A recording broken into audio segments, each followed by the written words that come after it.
FYI, I am a certified trichologist, which means that I studied to know everything about scalp and hair. So the whole science behind that.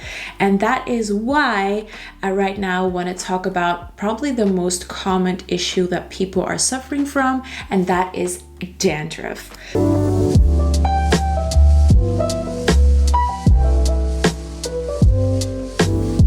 There are two types of so-called dandruff, and I'm going to use the medical term because that is what I'm used to. But just to simplify it, I'm going to explain which is what. So we have dandruff.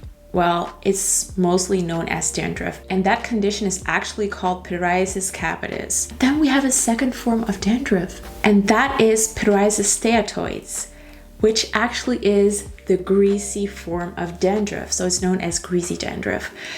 I'm going to explain the difference between both of them and what it's caused by. So let's just start off with pityriasis capitis, which is known as dandruff. So at 20, nearly 50% of the population suffers from this condition.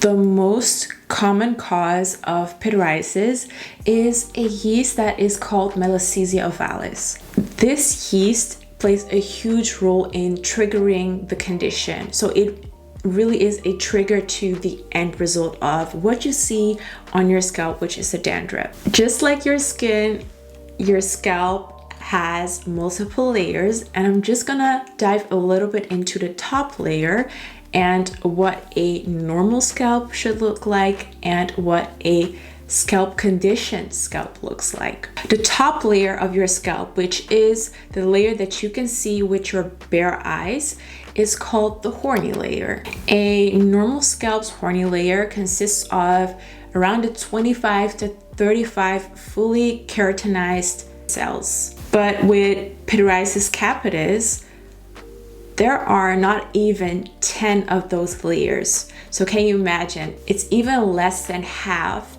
of the keratinized layers that a normal healthy scalp has. What happens is, due to this, the cells move up to the skin way more rapidly than they actually should. Like I said, the main trigger is a yeast called Malassezia ovalis, and overgrowth of this yeast can have multiple reasons. Just to name a few of them, number one, stress. It could be hormones. It can be an overproduction of oil on your scalp, which yeasts love. They absolutely love that.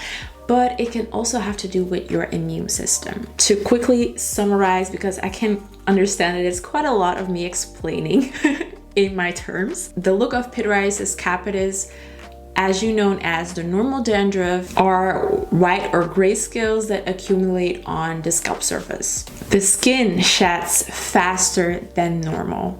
Oil from the scalp causes the cells to clump together, and that is what results in the white scales or gray looking scales that you see occurring. And the most common cause of pityriasis is a yeast called Malassezia ovalis. So now that we have the pityriasis capitis out of the way, let's talk about pityriasis steatoides. Pityriasis steatoides is also known as greasy dandruff, which you also saw in the poll. It's caused by the exact same thing as pityriasis capitis.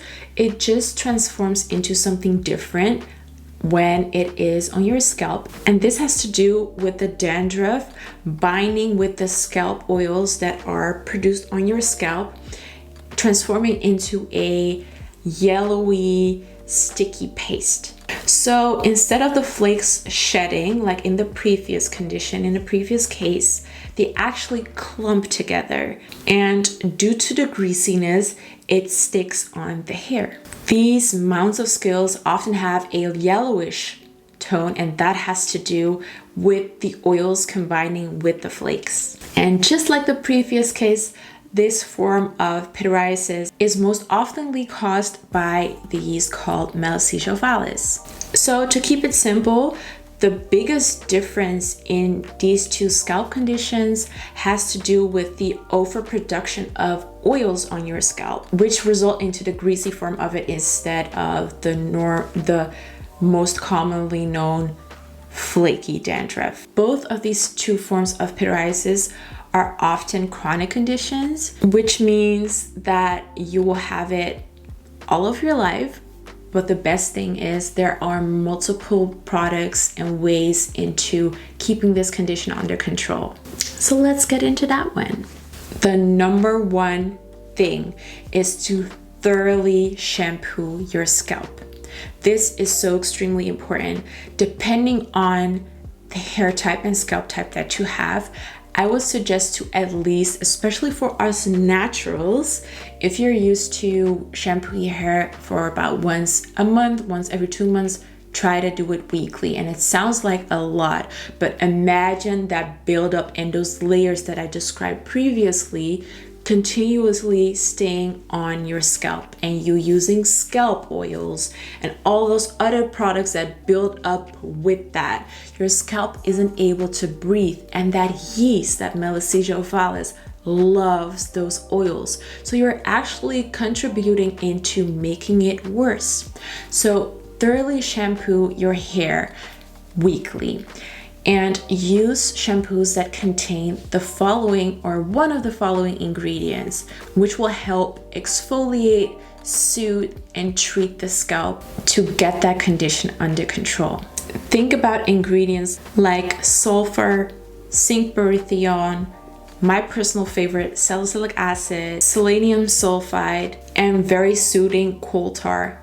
Those ingredients are extremely useful and helpful to treat the pityriasis. It will help regulate that oil production to get it normalized, and that will eventually help get rid of that overproduction of the yeast. Another tip, and it sounds like impossible, especially during these times that we're living in, but reducing your daily stress levels really helps with this condition.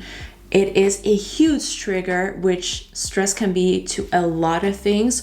So try to find ways into reducing your stress. For example, exercise, read a book, keep your mind off of the stressful things.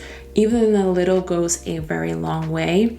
And try to have an as healthy diet as possible, reducing the heavy fats in your diet. And when it comes to heavy fats, I'm really talking about cheeses, certain types of chocolate that contain a lot of those heavy fats, which will eventually also show in the oil production on your scalp. So I hope that this kind of explains all of it and gave you the answers of all those questions that I asked you. And now I'm wondering how much of those questions did you answer correctly? Let me know in the comment section below. I will put a list of